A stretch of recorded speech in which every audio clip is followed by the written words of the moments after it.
ध्यान देना, जितना हमारा सुख बढ़े, जितना हमारा ऐश्वर्य बढ़े, उतनी भजन की माला ज्यादा होनी चाहिए।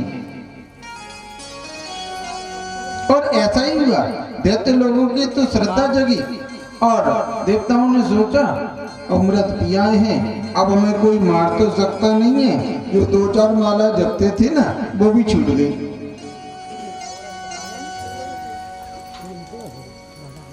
इधर दैत्यों के सम्राट राजा बलि हैं, प्रहलाद जी के पुत्र।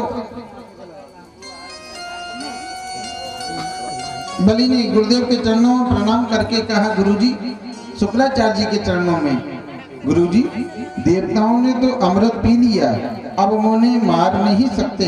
आप बताएं कि उन्हें क्या करना चाहिए। तो शुक्राचार्य बोले, देखो, अमृत पीने वाले को मार नहीं सकते, लेकिन हरा तो सकते ही हो। इसके लिए तुम्हें 3 काम करने होंगे, गौ सेवा, विप्र सेवा और गुरु सेवा। राजा बलि ने तीनों की बड़ी निष्ठा से सेवा की। उन्होंने कहा, शुक्राचार्य ने, चढ़ाई कर दो स्वर्ग पर, मेरा आशीर्वाद है, तुम्हें विजय मिलेगी। और सज्जनों, राजा बलि ने स्वर्ग पर चढ़ाई कर दी और स्वर्ग ही क्या, त्रिलोकी को अपने कब्जे में ले लिया, तीनों लोगों को अपने कब्जे में ले लिया। लेकिन देवताओं की मां अदिति के मन में बड़ा कष्ट है, क्योंकि पुत्र के जीवन में यदि कोई संकट आता है ना, तो सर्वाधिक तकलीफ मां को होती है। मां से ज्यादा कष्ट किसी को नहीं होता। तो देवताओं की मां अदिति अपने पति कश्यप ऋषि के साथ में बैठ कर के रोने लगी और बोली, भगवान, पूजा पाठ तो जैसा बनता है मैं रोज करती हूँ, लेकिन मेरे जीवन में जो सबसे बड़ा कष्ट है वो ये है कि मेरे बेटा इंद्र के राज्य को राजा बलि ने छुड़ा लिया। मैं मारना किसी को नहीं चाहती, मैं दंड देना किसी को नहीं चाहती। मेरे घर कोई ऐसा पुत्र जन्म लेकर के आए जो त्रिलोकी की भिक्षा लाकर के वो मेरे बेटा इंद्र को दे दे, युद्ध नहीं करे, लड़े नहीं, हिंसा नहीं होगी।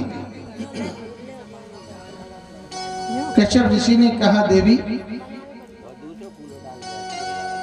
वो भौतिक कौन आत्मा, कौच आत्मा प्रकृति पर कस्य के पति पुत्राज्ञा मोह एव ही कारणम। कौन किसका पति, कौन किसका पुत्र, ये मोह ऐसा बनाया है, सभी इस मोह में फंस रहे हैं। लेकिन तुम्हारे मन में किसी की हिंसा की भावना नहीं है, इसलिए मैं इसको निर्मल मानता हूँ। इसलिए तुम्हें एक 12 दिन का एक व्रत करना होगा। फाल्गुनस्य मले पक्षे द्वादशाहं पयोव्रतः अर्चयेन्द्रविन्दाक्षं परम यन्वितः। फाल्गुन के प्रतिपदा से लेकर के त्रयोदशी तक तुम्हें ये व्रत करना होगा। सवेरे जल्दी उठ जाना, यज्ञेश भगवान की पूजा करना, नारायण भगवान की उपासना करना और उन्हें पुत्र रूप में चाहना,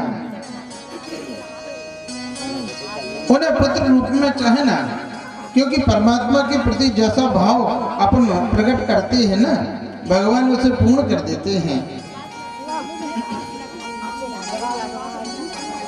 और ऐसा ही हुआ। माता अदिति ने उस व्रत अनुष्ठान को बड़ी विधि से पूर्ण किया। इधर मालूम है, देवताओं ने जाकर के नारायण भगवान की शरण ग्रहण करी। नारायण भगवान की शरण ग्रहण करी। नारायण भगवान बोले, क्या हुआ?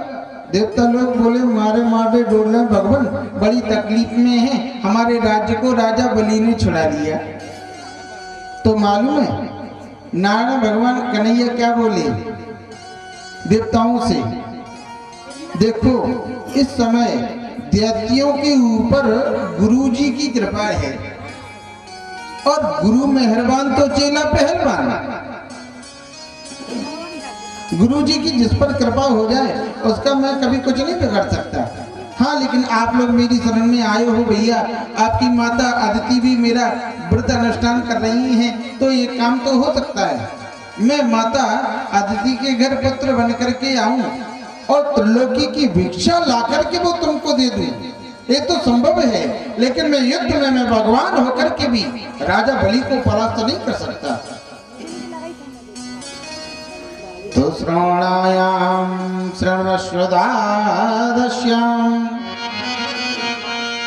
मुहूर्ते विजयदुत प्रभो सर्वे नक्षत्र ताराद्या चक्रस्तजम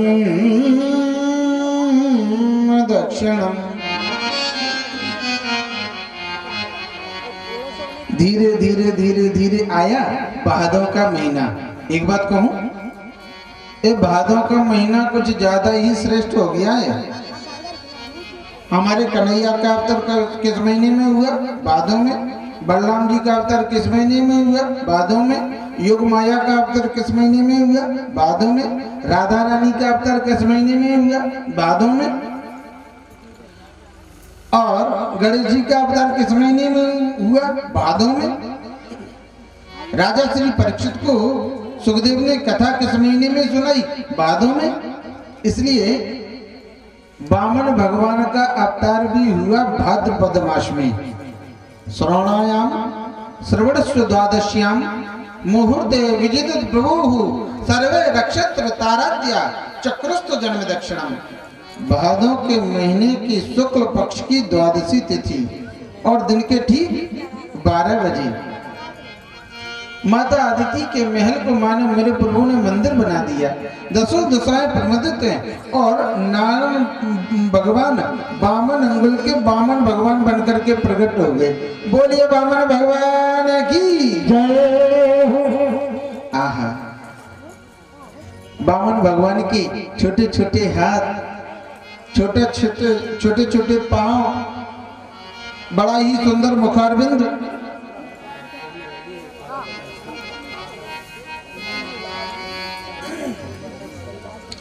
भगवान के छोटे छोटे हाथ, छोटे छोटे चरण, बड़ा ही सुंदर मुखारबिंद, वामन भगवान का बटुआ जैसा मुंह, कमल जैसी आंखें, मुट्ठी भर की कमर, 4 अंगुल का पेट, बिंबा फूल जैसे ओंठ, टमाटर जैसे गाल वामन भगवान की, और कुल मिलाकर के वामन अंगुल के वामन भगवान प्रकट हो गए।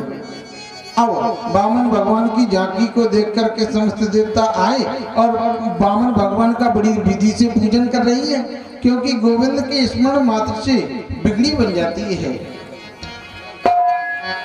तेरी बन जाएगी गोविंद गुण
द्रौपदी की बन गई, महाराज की बन गई।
हनुमत की बन गई है तो बुलाए थे।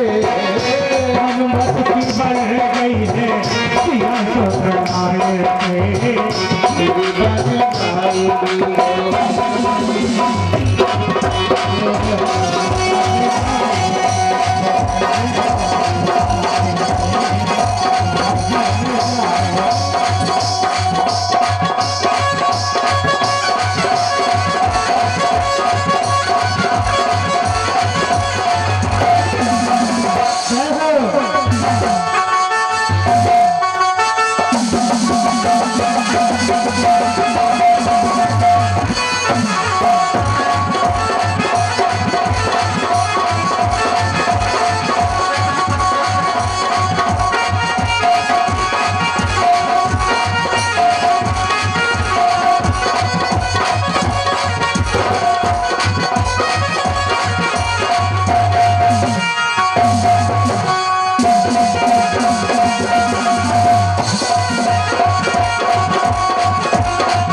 गोपियों की बन गई है माता ने खवाए थे।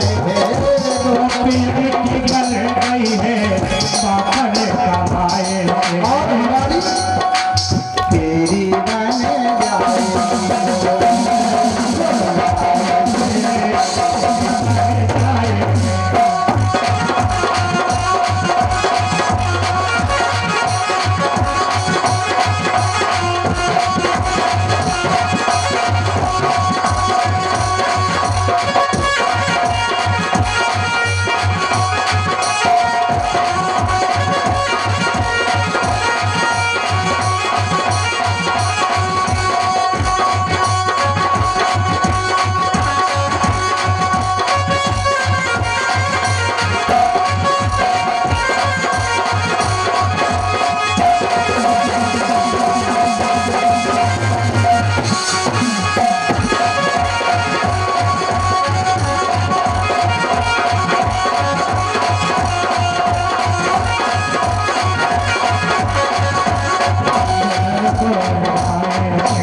भगवान सुखदेव कहते हैं राजन, तम वटम वामनम दृष्टा मोद माना महर्षिया कर्माणि कार्यामासु पुरुषकृत प्रजापतन। देवताओं के गुरु बृहस्पति जी ने वामन भगवान को जनेऊ पहनाया, दिशाओं के स्वामी ने छत्र समर्पित कर दिया प्रभु वामन को, ब्रह्मा जी ने कमंडलू दे दिया वामन को, सरस्वती जी ने माला दे दिया। लेकिन जो कुछ भी सामग्री वामन भगवान को मिली वो समस्त गुरुदेव को देने लगे। तो गुरुदेव बृहस्पति जी बोले, मैं खुश नहीं हो सकता, यदि मुझे खुश करना है तो राजा बलि के एक मंडप में जाओ और त्रिलोकी की भिक्षा ला करके हमको दो तो हम खुश हो सकते हैं। बोले, ऐसा कौन शिष्य होगा जो गुरुदेव के आदेश का पालन नहीं करेगा? आप आदेश किए हैं, हम पालन करेंगे। सो वामन भगवान राजा बलि के यज्ञ मंडप की ओर जा रही हैं। बढ़िया नर्मदा के तट पर बड़ा ही सुंदर यज्ञ चल रहा है बलि का। एक यज्ञ पूर्ण हुआ, दूसरा यज्ञ प्रारंभ। बलि महाराज की यहाँ वामन भगवान जा रही हैं। बोलिए वामन भगवान की जय। देखो, जिसको हम जानते नहीं, जिससे हमारा कोई परिचय नहीं, यदि उसको देख करके हमारा मस्तिष्क यदि झुकने लगे तो समझो उसमें देवी शक्ति जरूर है। राजा बलि तो बड़े धर्मात्मा हैं, प्रहलाद जी के पुत्र हैं। बलि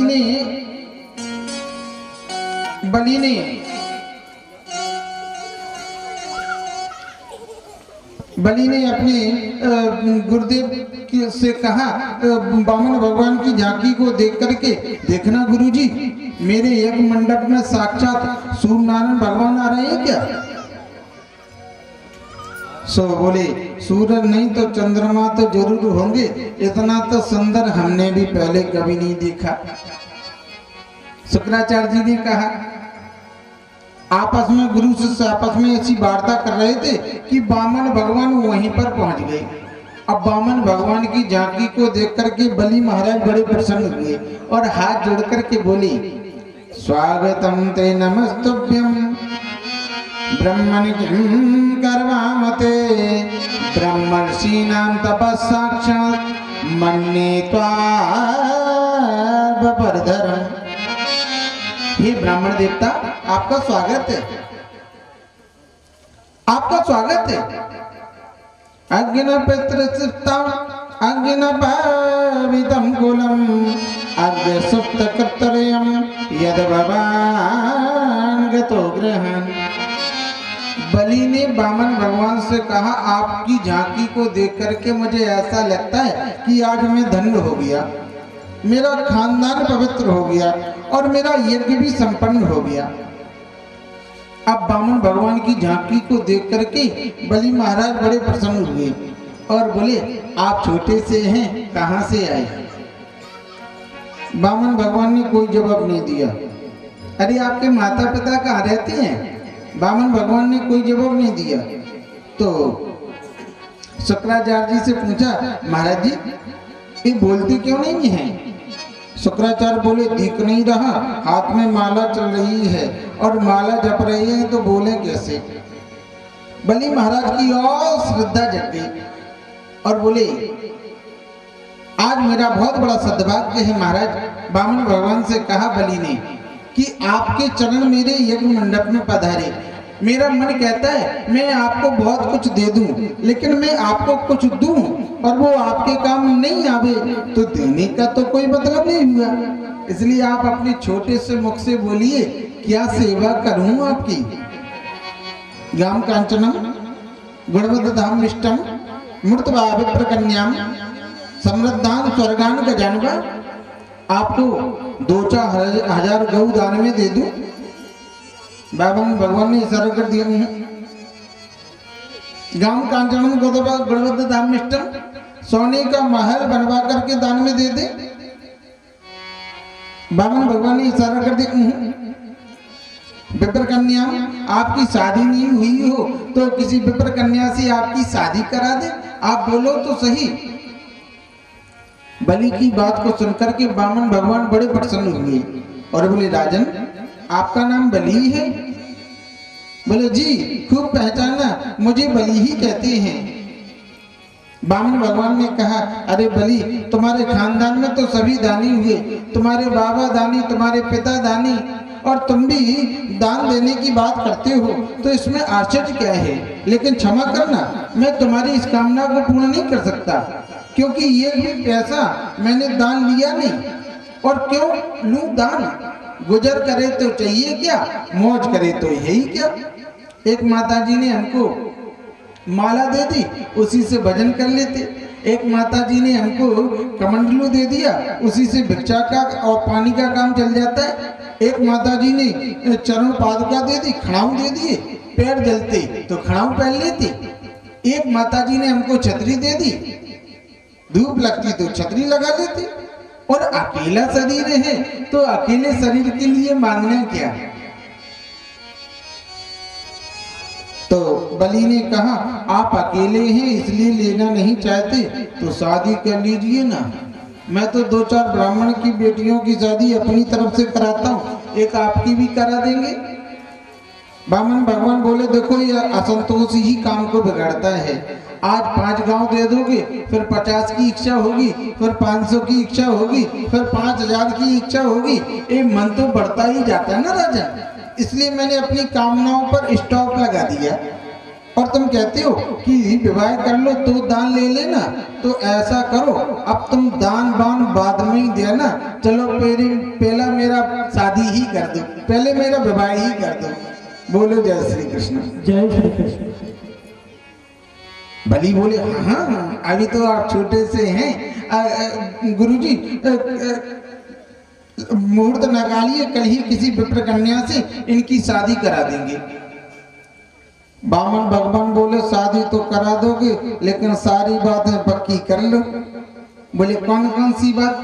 बोले ब्राह्मणी आएगी तो खाएगी क्या, हमारी खेती बाड़ी तो है नहीं, नौकरी हम करते नहीं। बोले गांव कांचन गुणवत्तम, भंडार खोल देंगे आपके लिए।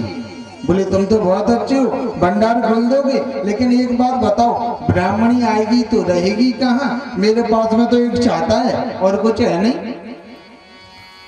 बोले सोने का महल बनवा करके दान में दे देंगे, उसी में आप और आपकी पत्नी प्रेम से रहना। वामन भगवान बोले तुम तो बहुत अच्छी हो राजन, सोने का महल दे दोगे, लेकिन एक बात बताओ फिर बाल गोपाल भी तो होंगे। बलि बोला बाल गोपाल तो होने ही चाहिए, बिना बाल गोपालों के कोई घर होता है क्या? बोले उनको रहने की व्यवस्था और पढ़ाई और खाने की व्यवस्था, बोले मकान भी बड़ा मिलेगा, रहने के लिए मकान भी बड़ा मिलेगा, भंडारा भी बड़ा मिलेगा, और जहाँ तक तुम्हारे बच्चों की पढ़ाई का प्रश्न है तो हमारे पर बाबा का एक विश्वविद्यालय है, श्रीमान हिरण्यकशिपु दानव विश्वविद्यालय, उसी में तुम्हारे बच्चों की निःशुल्क व्यवस्था हो जाएगी। वामन भगवान बोले तुम तो बहुत अच्छे हो राजन, हमारी सारी व्यवस्था कर दोगे, लेकिन एक बात बताओ बाल गोपाल होंगे तो फिर 5 होंगे? बलि बोला मेरे को क्या मालूम 10 होंगे कि 5 होंगे कि 50 होंगे, अब जो होंगे से तो होंगे। बोले नहीं मैं इसलिए पूछ रहा था कि 10-5 बाल गोपालों में एक आध कभी कोई मर भी सकता है। बलि बोला मर भी जाएगा, मेरे को क्या मालूम। बोले तो मरने के बाद में जो रोया जाता है उसकी तुम क्या व्यवस्था करोगे? बलि ने कहा महाराज बेटा आपका मरेगा तो मैं किराए पे रोने वाला थोड़ी मंगाऊंगा, रोना तो आपको ही पड़ेगा महाराज।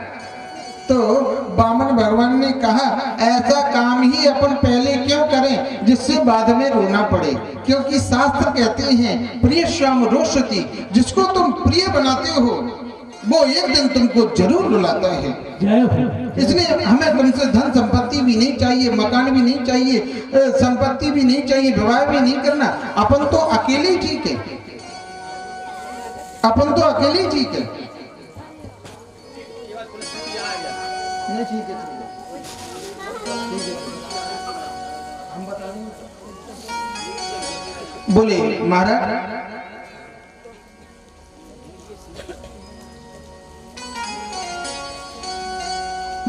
बलि ने कहा 3 घंटे से दिमाग लगाया, जैसे तैसे राजी हुए, फिर मना कर दिया। बलि ने कहा महाराज आप जैसा विद्वान पुरुष मेरे घर से बिना कुछ लिए चला जाए, इसलिए मेरे मन को तकलीफ होगी और कुछ तो आपको लेना ही चाहिए। सो बामन भगवान ने कहा तुमने तो मुझे बड़े धर्म संकट में डाल दिया। यदि ज्यादा लेता हूँ तो मेरा नियम बिगड़ता है और नहीं लेता हूँ तो तुम्हारी मन को कष्ट होगा। इसलिए एक काम करो, न तुम्हारी बात रही न मेरी बात रही। तस्मा स्त्री पदानेवः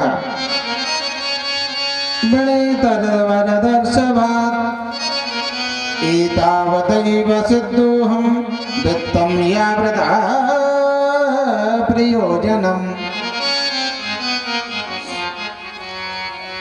बामन भगवान ने कहा बलि से तुम 3 पैर धरती दान में दे दो, बस 3 पैर धरती दान में दे दोगे तो ले रहे हैं तुम्हें कष्ट नहीं होगा, और नहीं ले रहे हैं इसलिए मेरा नियम भी नहीं बिगड़ेगा। लाओ 3 पैर धरती देने का संकल्प करो।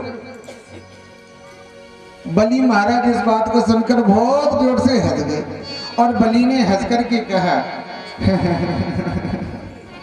मेरे जैसे तो लोकी राजा के पास में आकर के 3 पैर धरती दान में मांगते हो हैं? अरे 10, 20, 50 हजार गांव भी मांगते तो हंस करके दे देता मैं। भगवान ने मन में सोचा तू 3 पैर ही धरती पूरे कर देना, बड़ा त्रिलोकी का राजा बनता है। तो बलि ने कहा अहो ब्राह्मण दाया जा वाचस्ते वृत्त सम्मता तुम बालो बासल्य स्मृति स्वार्थ प्रत्यय बुधो यथा। ब्राह्मण बालक को ना तुम मांगना नहीं आता। मैं तो आपको बहुत कुछ देना चाहता था, लेकिन आप 3 पैर धरती में राजी हैं तो मैं क्या कर सकता हूँ। बामन भगवान बोले मैं वो 3 पैर धरती भी अपने पैरों से नापूंगा, तुम्हारे से नहीं। बलि बोले लो कर लो बात। 3.5 बिलात के तो आप टोटल है महाराज, आपके 3 पैर में तो आसन भी नहीं बिछ सकता। बामन भगवान ने कहा अब जो कह दिया तो कह दिया, बार बार तो अपन बात बदलते नहीं। जल्दी गंगा जल लेकर के आओ, संकल्प करो, ब्राह्मण रूप है। अब संकल्प पर ज्यादा जोर देने लगे तो बगल में खड़े थे शुक्राचार्य जी ने देखा मेरे को तो कुछ गड़बड़ लगता है महाराज, क्योंकि संकल्प का मतलब होता है पक्का रजिस्ट्रेशन। हाँ, संकल्प करने के बाद आप मना नहीं कर सकते। उन्होंने देखा ये तो परात्पर नारायण है, तुरंत बलि का हाथ पकड़ करके दूर खींच कर के ले गए और बलि से बोले अरे बलि ये न बामन है न त्रेपन है, इसके चक्कर में पड़ने की जरूरत नहीं है। बोले तो ये कौन है? तो शुक्राचार्य जी ने कहा इस वे रोचने साक्षात भगवान विष्णु रव्या कश्यप पादते जातो देवानां कार्य। एक परात्पर नारायण बामन भगवान बनकर के आए हैं। यदि तुमने 3 चरण धरती देने का संकल्प कर लिया तो ये 2 चरणों में त्रिलोकी को नाप लेगा बामन, और तीसरा चरण रखने के लिए तुम्हारे पास जगह नहीं बचेगी, इसलिए मना कर दो। मैंने देने लेने की कोई बात नहीं करी, फिर कभी आना। लेकिन बलि ने कहा क्या कहते हैं गुरुदेव आप, एक ब्राह्मण को आशा लगा करके उसको झूठ बोल देना, मना कर देना, एक कहाँ का धर्म है गुरुजी? तो शुक्राचार्य बोले देखो 8 जगह ऐसी होती हैं जहाँ जरूरत पड़ने पर झूठ बोलने से दोष नहीं लगता। कौन कौन सी? स्त्रीसूर नर्म विवाहिचा वृत्यर्थे प्राण संकटो गो ब्राह्मणोर्थे हिंसायाम नायम गुप्ततम।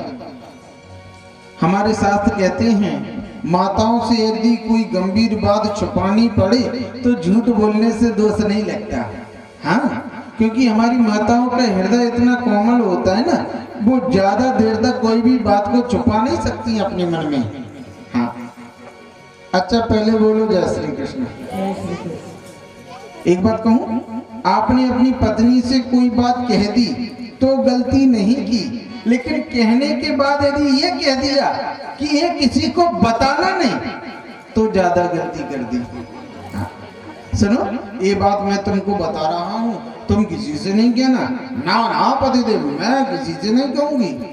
अब वो मंदिर में गई दर्शन करने के लिए, सो वहां उनकी सहेली मिल गई। अब सहेली ने पूछा, क्यों जी क्या बात है? नहीं नहीं कुछ नहीं।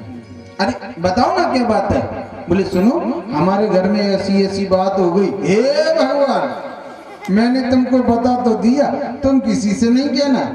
बोले समझ लो मुख से बाहर जाए कि नहीं बात। अब उनकी तीसरी सहेली मिल गई, सुनो उनके घर में ऐसी ऐसी बात हो गई, मैंने तुमको बता तो दिया पर तुम किसी से नहीं कहना। तो घर की बात चौराहे पर पहुंचने में 2-4 घंटे का समय लगता है। बोलो जय श्री कृष्ण। हाँ। इसका मुख्य कारण क्या है? युधिष्ठिर जी की श्राप। सब लोग इस कथा प्रसंग को जानते हैं कि जो कर्ण है वो माता कुंती से उत्पन्न है और महाभारत में दुर्योधन के मित्र हुए और अर्जुन के हाथों उनकी मृत्यु हो गई। तो युधिष्ठिर जी महाराज सभी के नाम ले लेकर के पिंडदान कर रहे थे।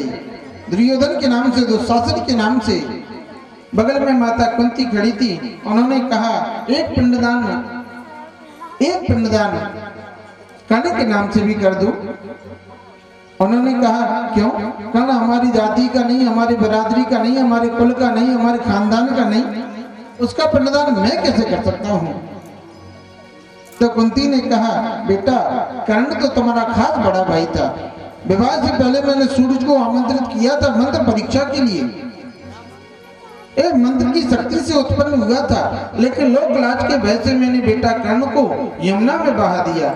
अधिरथ की पत्नी दादा ने मेरे कर्ण को पाला और जो कुंती नंदन कर्ण थे वो राधा नंदन राधे हो गया। लेकिन ये तो तुम्हारा खास बड़ा भाई था, कन्यावस्था में पैदा हुआ इसने फेंक दिया। इस बात को सुनकर के युधिष्ठिर जी के हाथ से वो पिंड धड़ाम से जमीन पर गिर पड़ा और बोले माँ, इतना बड़ा दानवीर, इतना बड़ा विचित्रवीर, और तुमने जरा सी लोक लाज के भय से मुझसे ये बात छुपाई, उसको मरने दिया। इसलिए आज से मैं श्राप देता हूँ, कोई भी माता अपने हृदय में ज्यादा देर तक कोई भी बात को छुपा नहीं सकती। तो माताओं, तब से ऐसा कोमल हृदय बना दिया मेरे प्रभु ने माताओं का। तो माताओं से यदि कोई गंभीर बात छुपानी पड़े तो झूठ बोलने से दोष नहीं लगता। हंसी मजाक में यदि झूठ निकल जाए तो दोष नहीं लगता। और गौ हत्या रोकने के लिए, ब्राह्मण हत्या रोकने के लिए, संत हत्या रोकने के लिए हमें 1000 बार भी गीता को झूठे पर हाथ रखनी पड़े तो दोष नहीं लगता। और हमारा धन यदि नष्ट हो रहा है तो झूठ बोलने से दोष नहीं लगता। राजन, तुम्हारे तो पूरे धन को नष्ट होने का समय आ गया। यदि तुम सत्यवादी बनकर के बैठे रहे तो ये 2 चरणों में त्रिलोकी को नाप लेगा बामन। तीसरा चरण रखने के लिए तुम्हारे पास जगह नहीं बचेगी, इसलिए मना कर दो। मैंने देने लेने की कोई बात नहीं करी, फिर कभी आना।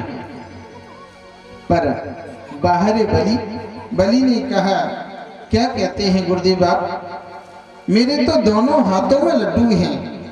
यदि ये भगवान हैं तो सब कुछ मुझसे लूट करके ले जाएं तो लोग ये तो कहेंगे कि भगवान भी राजा बलि की यहाँ मांगने के लिए आई। और यदि भगवान ना होकर के कोई संत हैं, ब्राह्मण हैं, तो भारत के संत झूठ नहीं बोलते। जितना ये संकल्प लेंगे उससे 1 इंच भी ज्यादा नहीं ले सकते।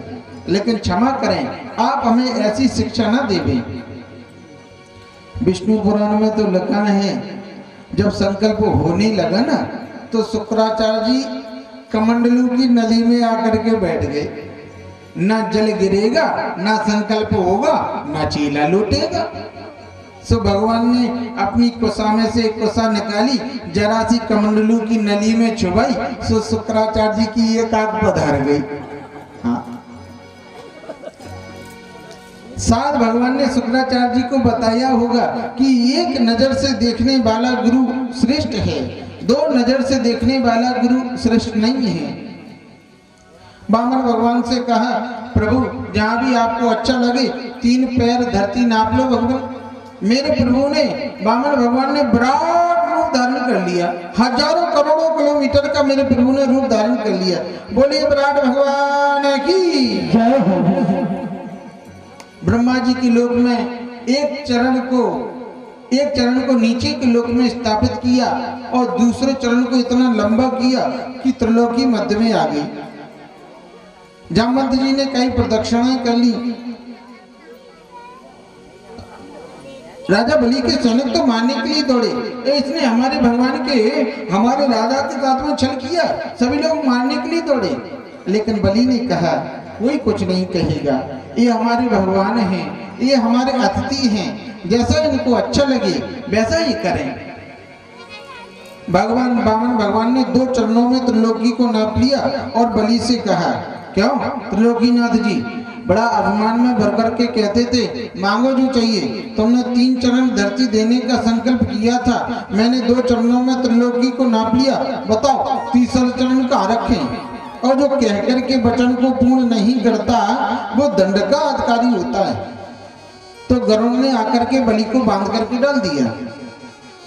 एक बात कहूं, आजकल का भगत होता ना तो सीधा ही कह देता, क्यों जी संकल्प लेते समय तो आप 3.5 बिलात के थे और नापते समय लंबे हो गए हैं, तो मैंने कहा ठीका ले रखा है सब बात का, छोटे होकर के नाप लो, कब मना करते हैं। लेकिन बलि ने ऐसा नहीं कहा। बलि ने बहुत सुंदर बात कही। बोले प्रभु अभी तक आपने मेरे धन को ही तो नापा है, धन का मालिक तो अभी बाकी है।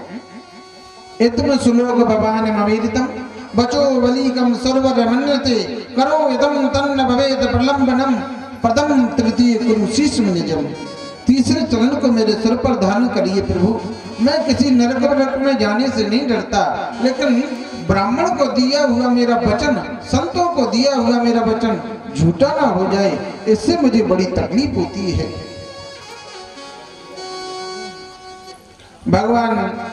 वामन भगवान ने तीसरे चरण को बलि के सिर पर रखा और भगवान सुखदेव कहते हैं, राजन भगवान के नेत्रों में आंसुओं की धार बह चली और बलि से कहा, मन में सोचा वामन भगवान ने, अरे बलि आया तो तुमको ठगने के लिए, लेकिन तुम्हारी भक्ति ने मेरे को ठग लिया, तुम्हारे प्रेम ने मेरे को ठग लिया और बलि को आज से सुतल लोक का राज्य दे दिया। सुतल लोक के राजा हो गए बलि। और बलि को यदि चाहते हैं कि मुझे त्रिलोकी चाहिए, तो चाहे देवराज इंद्र से युद्ध करके हमको त्रिलोकी लानी पड़े, हम बलि को दे देंगे, मांगो क्या चाहिए बलि। तो बलि बोले हाथ जोड़ करके, भगवान न 3 लोग चाहिए न 50 लोग चाहिए, देना चाहते हो गोपाल तो एक बार दे दो। भगवान बोले क्या? बोले जब भी मैं महल में प्रवेश करूं तो द्वार पर आपका दर्शन करूं, और जब भी मैं महल से निकलूं तो द्वार पर आपका दर्शन करूं। सो भगवान बोले इसका मतलब तो ये हुआ कि हम तुम्हारे चपरासी हो जाएं। बोले ऐसा मैंने कब कहा? बोले भैया कब बाहर निकलोगे कब अंदर जाओगे ये तो मेरे को पता नहीं, और जब निकलोगे तभी मेरा दर्शन करना है। तो नित्यम दुष्टासी माम तत्र गदा पाणिम अवस्थितम्।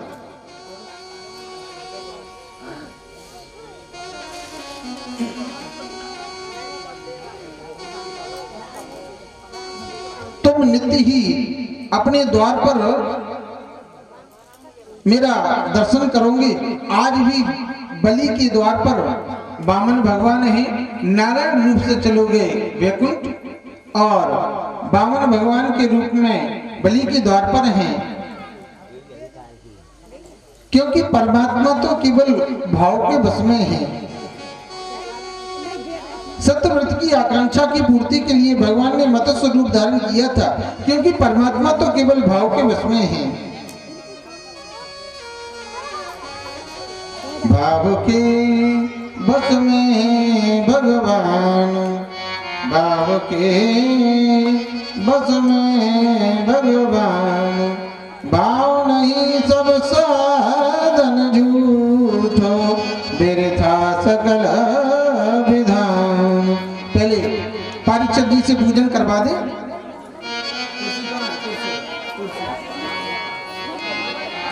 पारीक्षक जी पूजन करेंगे, इसके बाद में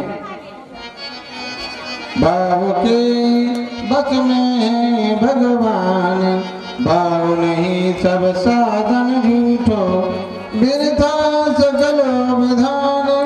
भाव हो तो जित देखूं तित दिखत सुंदर श्याम, भाव के बस में भगवान, भाव के बस में भगवान।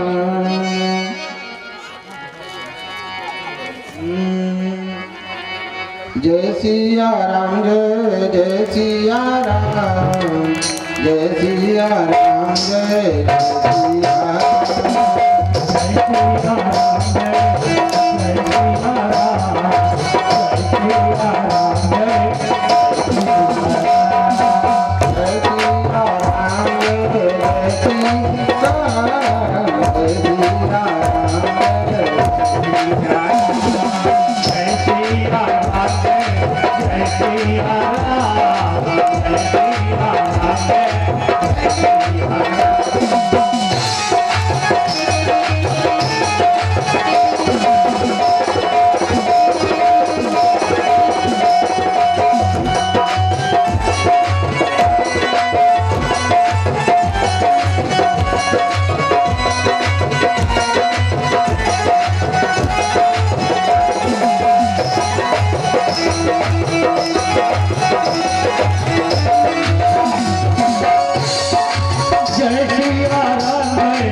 मतवाली जाकी चाल में रो यशोदा को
मेरे बाबे बिहारी लाल, मेरे बाबे बिहारी लाल, इतना ना करियो संसार। सभी लोग ताली बजा करके मेरे बाबे बिहारी लाल जय हो, मेरे बाबे बिहारी लाल, इतना ना करियो संसार। नचते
राजा परीक्षित ने पूछा, महाराज कैसा वो राम का चरित्र है, कैसा वो राम का वंश है, आप मुझे विस्तार से बताइए। तो राम का वंश श्रवण करने के लिए, राम जन्म का उत्सव मनाने के लिए हम लोग अयोध्या चलेंगे। वैसे भगवान के 24 अवतार हुए और 24 अवतारों में 2 ही अवतार श्रेष्ठ हैं, श्री रामावतार और श्री कृष्ण अवतार। और आश्चर्य की बात, राम कृष्ण 2 एक हैं, अंतर नहीं निवेश, इनके नयन गंभीर हैं, उनके चपल विशेष। राम के नेत्रों में गंभीरता है और कन्हैया के नेत्रों में चपलता। राम ने जो किया है वो हमें करना चाहिए और कृष्ण ने जो कहा है वो हमें करना चाहिए। राम के किए हुए को करो और कृष्ण के कहे हुए को करो। जय हो।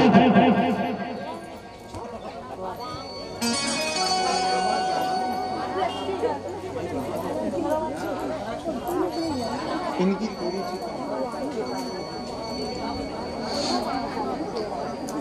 बोले, राम के किए हुए को करो और कृष्ण के कहे हुए को करो।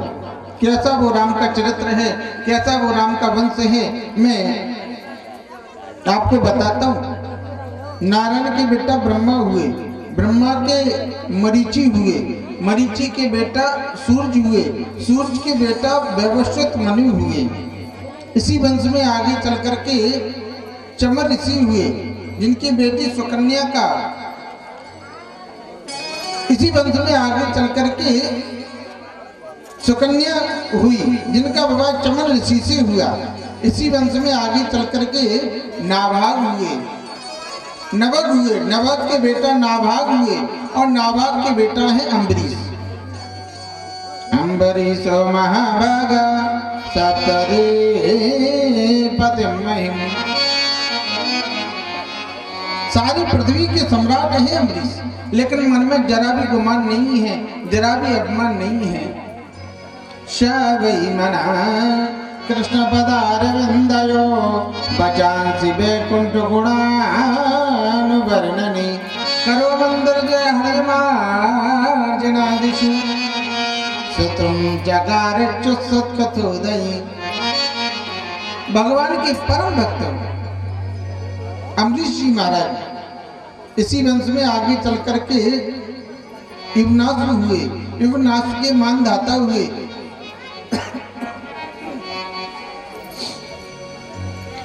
इसी वंश में आगे चल करके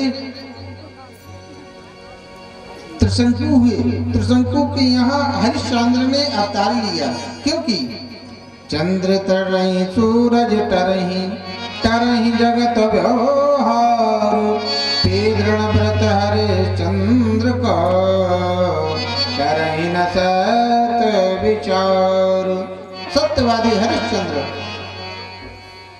जिनके बेटा रोहितास हुए, इसी वंश में आगे चल करके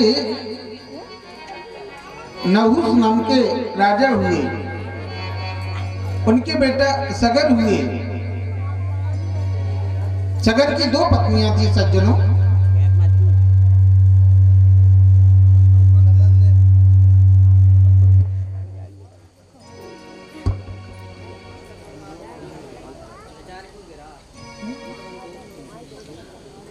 सगर की 2 पत्नी थी सज्जनों, बड़ी के सुमति और छोटी के किस्म।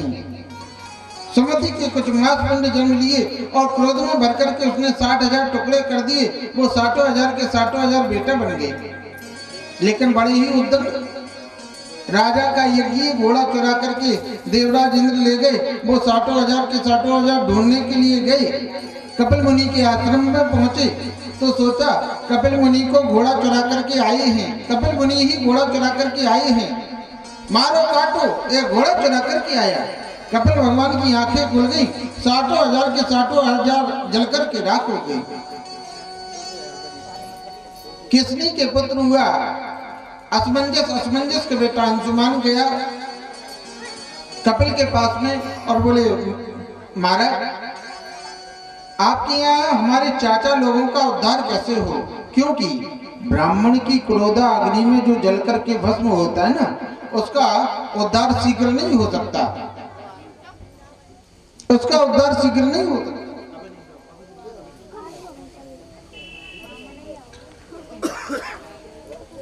उसका उद्धार शीघ्र नहीं हो सकता। बोले यदि गंगा माँ का स्पर्श यदि इस राग से करा दिया जावे तो ये मुक्त हो सकते हैं। तो ब्रह्मा जी के कमंडलू में गंगा जी रखी है। बेचारे अंशुमान ने जीवन भर तपस्या करी लेकिन गंगा जी को प्रकट नहीं कर सके। तो इसी वंश परंपरा में भगीरथ नाम के राजा हुए जिन्होंने एक पैर से खड़े होकर के गंगा मैया की स्तुति करी और गंगा मैया की स्तुति को सुनकर के गंगा मैया प्रकट हो गई। बोलिए गंगा महारानी की। और बोले माँ आप इस भूमि पर आइए। गंगा मैया बोली मेरे बेग को सहन कौन करेगा? बोले शंकर जी बोले वो आए, मैं उन्हें अपनी जटाओं में धारण करूंगा। तो ध्यान देना, ब्रह्मांड कटा का भेदन करके ब्रह्मा जी के कमंडलों से निकल करके गंगा मैया पहले ध्रुव लोक में आई, फिर सप्तऋषि मंडल पर आई, फिर सुमेरु पर्वत पर आई, फिर शंकर जी की जटा पर आई, शंकर जी की जटा से फिर हिमालय पर आई और गंगोत्री से निकलना आरंभ कर दिया। बड़ा सुंदर वेग है, बड़ा सुंदर निर्मल जल है। सज्जनों, गंगा जल नहीं वो तो अमृत है। नदियों में सबसे पवित्र जल तो माँ यमुना का होता है और गंगा जल नहीं वो तो अमृत है। अब वहाँ एक ऋषि बैठे थे, नाम है जैनु मुनि। अब गंगा मैया का बेग आया और जैनु मुनि की कुटिया को बहा लिया। अब जैनु मुनि को थोड़ा क्रोध आया सारी अंजलि में लेकर के पूरी गंगा मैया को पी गए। भगीरथ जी आगे निकल गए। उन्होंने पीछे मुड़ करके देखा गंगा मैया कहाँ चली गई। जैनु मुनि से पूछा महाराज जी आपने कहीं गंगा मैया को देखा हो तो बताओ कहाँ चली गई। सो जैनु मुनि बोले अपन को तो प्यास लगी सो अपन तो पूरी गंगा मैया को पी गए। बोले बड़ी खुशी की बात है महाराज, यहाँ तो 5-5 पीढ़ियों से तपस्या कर रहे थे, जैसे तैसे गंगा मैया आई और आप मुफ्त में पी गए।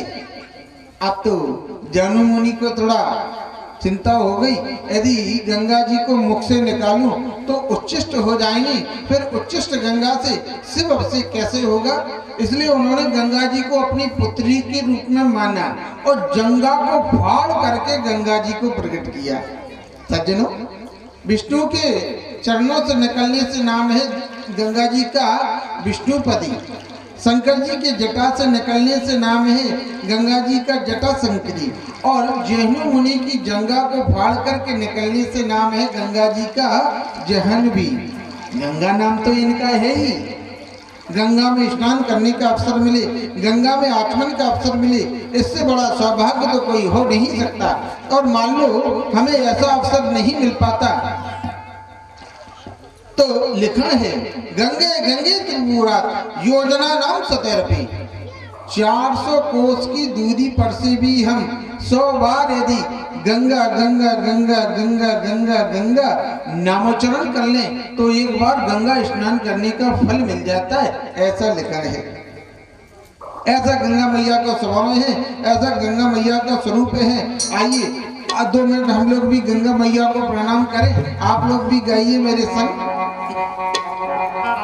गंगा माता तुम्हारी जय। जय हो गंगा माता तुम्हारी, जय जय गंगा माता तुम्हारी जय जय हो। गंगा माता तुम्हारी, जय जय अलख